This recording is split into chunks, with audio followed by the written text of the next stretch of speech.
যারা মানুষের অধিকার নিয়ে কাজ করেন, বিশেষ করে নারীদের অধিকার নিয়ে কাজ করেন, তারা এই বিষয়টাকে আরো গভীরে গিয়ে হয়তো বলতে পারবেন বিষয়টা সম্পর্কে।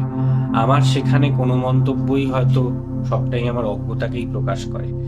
কিন্তু যখন আমি দেখি আমার মা, আমার বোন, আমার বান্ধবীরা, যে কেউই, আমার প্রিয়জন যিনি নারী বিশেষ করে, তিনি যখন বিভিন্ন কর্মক্ষেত্রে হোক বা দৈনন্দিন জীবনে হেনস্থার শিকার হন, তখন একটাই প্রশ্ন জাগে, কেন?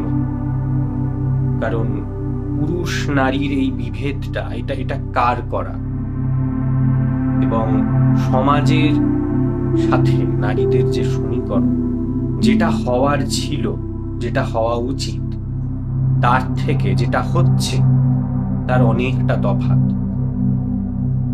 স্বর্গীয় সোমেন ঘোষ ছিলেন দূরদর্শী। তার লেখা দুষ্টু ছেলেটা যদি পড়া যায়, বা যদি পাঠ করা যায়, সেটা নিয়ে যদি ভাবা যায়, তাহলে এমন অনেক প্রশ্ন উঠে আসে। আমরা গল্পটি একবার আমাদের চ্যানেলে মুক্তি পেয়েছিল, আমরা পুনরায় মুক্তি দিচ্ছি এইটা ভেবেই যে এটা বারবার শোনার, এটা বারবার এটা নিয়ে ভাবার, এটা বারবার এটা নিয়ে আলোচনা করার, এবং যতটা পারা যায় শেয়ার করার। যত মানুষ এটি শুনবেন, তত মনের মধ্যে এই প্রশ্নগুলো জাগবে, গর্জে ওঠার তাগিদ পাবেন মানুষ।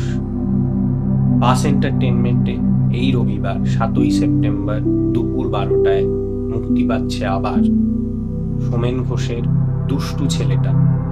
শুনতে ভুলবেন না, শুনে সাবস্ক্রাইব করবেন, শেয়ার করবেন যতটা পারবেন।